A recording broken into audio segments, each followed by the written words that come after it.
Hello guys and welcome to week 11 in the ARCA series. We're at Phoenix this week. It's a good day, or it's going to be a good week. I love this car and truck combo. You could really drive it hard. It's my favorite one to hot lap and run qualifying laps that I've found so far. Let's get into it. Laps 1 and 2 are both about the same speed when I've done my testing. Only thing is, lap 1 is a lot harder to do because it gets pretty darn slidey. It's not as grippy, and yeah, it's kind of incredible to me that it's the same speed as lap 2. I'm going to do lap 2 here for demonstration purposes, but in the race, I think I would advise go for that lap 1, and if the run-up and turns 1 and 2 feel good, go ahead and run turn 3 and 4 to finish your run, and if it didn't feel good, just do another run-up and go for that lap 2. You kind of have two chances then.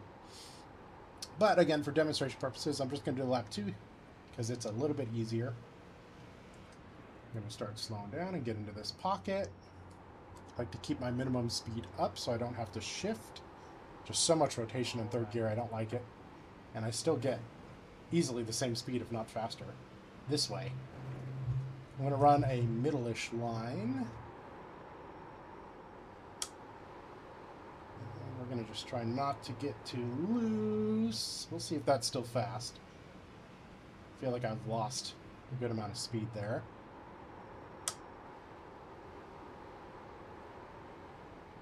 Going for the twos. What did we run? Oh, wow, we run a 237. That's... Wow. I thought I got way too loose off turn 2 to be that quick. That's kind of incredible. Holy cow. Hey, like, go back. How do I go back? Like this. I've loaded an AI session. I've loaded an AI session because I'm hoping that the settings will be very, very similar to the race. Sometimes I load a test session, you know, all week, and then I get into the race and I'm like, why did that feel so different? The first time I'm qualifying. But yeah, let's break down this lap.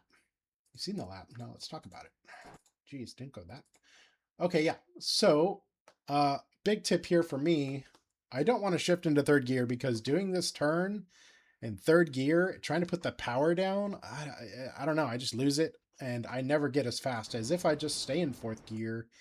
And I try not to go below 110, 112, even like 115 I've kept it up at. And I could hit 140 this way at the line. I can never do that when I try it with shifting. Okay, it does feel a little bit boggy, but I don't know. You could try both. For me, this is head and shoulders better.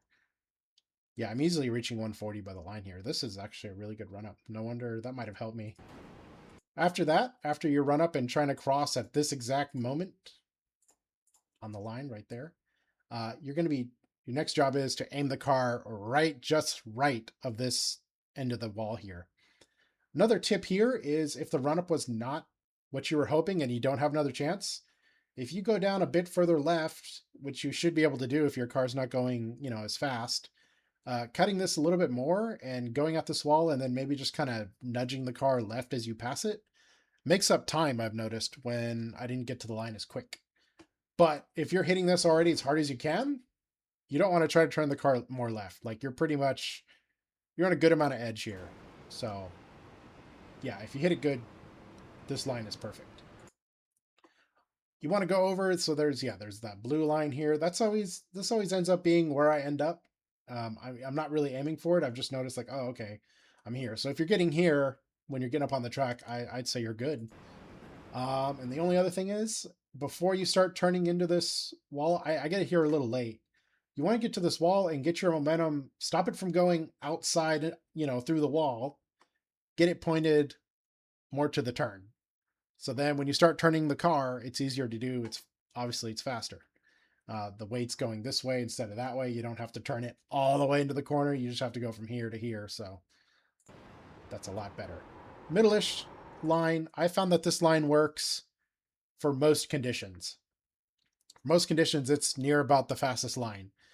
If you load into a track session, a race session, and like the usage is 0, I would try to run maybe closer to this seam the lower line is faster when the usage is less. This I've noticed from a good amount of testing. I'm going to go into this really deeply with Charlotte because it's very apparent at Charlotte. It's apparent here, but not as much. And if the track usage somehow is like 100, which I don't think we're going to see usages that high, I think we're going to tap out at around 60s. Go a little bit higher even. I may be a little bit higher than I wanted to be here, but obviously it ended up being pretty good. I was surprised that this lap was that quick, actually. Yeah, I'm very loose there. Definitely the harder part of the lap is here. Getting the speed off, not hitting the wall, not getting too loose. Here, you want to get to the bottom. Got to hit the bottom here, so you can't drive in too hard. But you can see if you want a brake marker, like just before the two cones here, is where I'm starting to get off the power and onto the brake. Again, I'm not a person that really uses markers unless I have to. Like if I'm in traffic, then now I'll look for this. Otherwise, I'm just kind of looking here. And when it looks a certain way, I know I got to start getting on the brake. On the gas very quick after you get off the brake. And yeah, just go into the line. Oh, that's annoying. I'm glad that we got, hopefully an accurate session. But yeah, 26.2. Surprising to me, actually. That was, I didn't think that lap was going to be that good. That was pretty good. I might have to do more of an analysis here and see really where that time was mostly made up. Let's go ahead and look at it one more angle, just so you can see the line a bit better. Yeah. When I go by this wall sometimes, I'm expecting like a whoosh, like there should be wind or something. Like, man, that gets close sometimes. I didn't realize I was that close this time, but there's definitely been times where I'm like, oh shit, definitely don't clip it. Just barely touching this and you got wheel damage and your left end's done, Dunyan rings. You're done. It's not going to turn. It's bad. Do not touch that. Yeah, it ends up being, it's always kind of a diamondish line for the race and for the qualifying. And that seems to be really quick. And we're just going to get to the bottom. You can see, watching the brake, immediately on the gas to like 80%. You can do it so hard. Again, this track wants to be driven hard with this ARCA car. That's like, you could really push it. Like the first time I got out here, I mean, almost every time when I get out here after not driving it for a while, it's like the first lap will be like, for instance, like a 6, like a 26.6. And I'm like, wow, that was pretty good. I think let's try it again a little bit harder. Then it's a 5, then it's a 4, then it's a 3, and it just keeps going. Like if I were to hit this, for another 20-30 minutes, I know it could hit the ones because I mean I've done it before with conditions like this. You just keep finding more time, and you just keep finding out you could drive little parts of it harder and harder. So I think practice at this track really pays off. Right. If you made it this far, I'm going to have another video coming out regarding this track. It's going to be dog leg versus no dog leg. I'll give you a preview. I'm pretty sure with this car, even though the dog leg can feel pretty scary during the race, I think it's faster than not taking it. I've done a couple of 30-lap runs, and I'm several seconds faster taking the dog leg over like 30 laps versus not taking it. Now, during, race conditions, maybe something here changes, but for my testing, I will definitely run my first race full dog leg, and we'll see if I'm an idiot or not. Well, I'm an idiot, but we'll see if I'm that type of idiot, I guess. Anyway, I hope this is helpful, and I hope I see you out there, and I hope you qualify well.